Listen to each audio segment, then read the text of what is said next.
Ibintu bikomeje gukomera hagati y'u Rwanda na Congo. Biri kuvugwa ko nyuma y'uko igisirikare cy'u Rwanda kirashe umusirikare wa FARDC wari winjiye ku butaka bw'u Rwanda, hanabayeho kukozanyaho hagati ya RDF na FARDC. Icyakurikiyeho iraswa ry'uyu musirikare wa Congo kikaba cyamenyekanye ngo igisirikare cy'u Rwanda ngo cyarasanye n'icya Congo biratinda.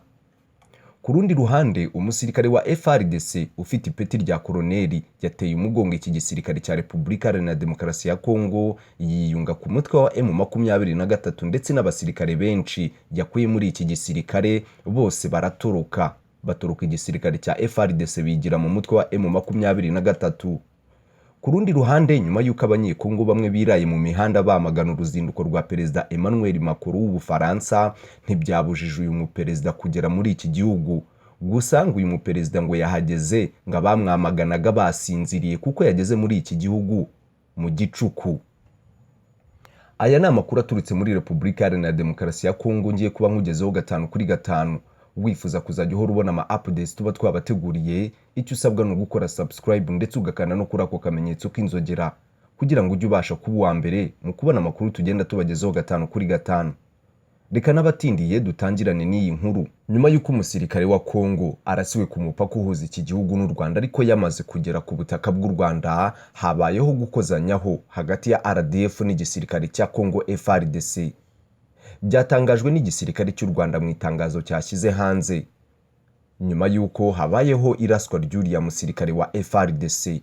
Itangazo rya RDF rivuga ko uyu musirikare yarashwe ahagana saa 11:35 z'umugoroba ubwo yinjiraga mu Rwanda arasa ku basirikare b'u Rwanda bari bari ku mipaka yombi ya Grande Barriere na Petite Barriere.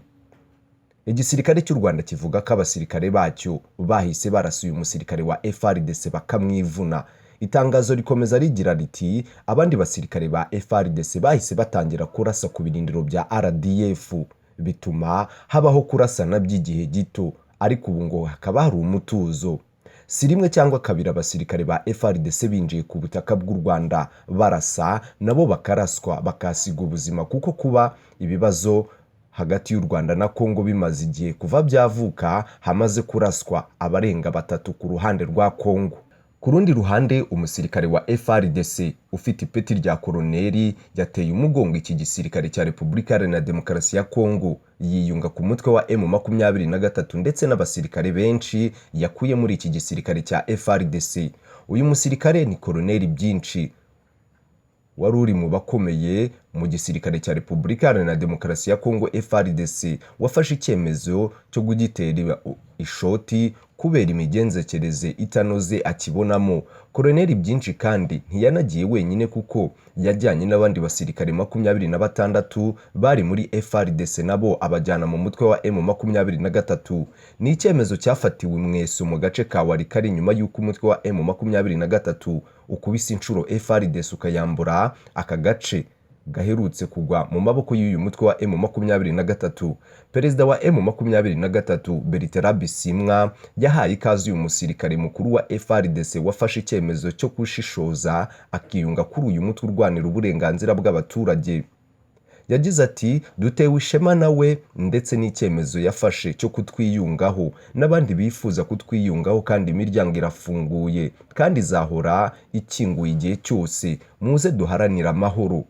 Hari abasirikare ba FARDC bagiye bayitera umugongo bakigira muri uyu mutwe wa M23 umaze igihe wereka iki gisirikare cya leta ko bafite imyitozo ihambaye ku kirusha. Nyuma y'uko abanyekongo bamwe biraye mu mihanda bamagana uruzinduko rwa Perezida Emmanuel Macron w'Ubufaransa, ntibyabujije uyu muperezida kugera muri iki gihugu aho yahageze mu gicuku.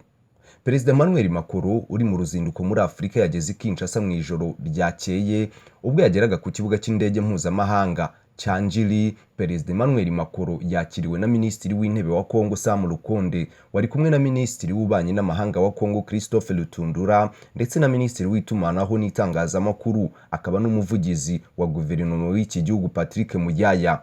Amakuru aturuka muri Congo avuga ko uyu munsi kuwa gatandatu ku itariki 4 Werurwe, Perezida Emmanuel Macron aza kwakirwa na Felix Tshisekedi mu biro bye bakagirana ibiganiro biza kuba mu ibanga rikomeye. Nyuma y'ibyo biganiro biza kuba mu muhezo, haraza kubaho n'ibiganiro n'itangazamakuru, ni ikiganiro cyiza kuba kirimo aba bakuru b'ibihugu byombi.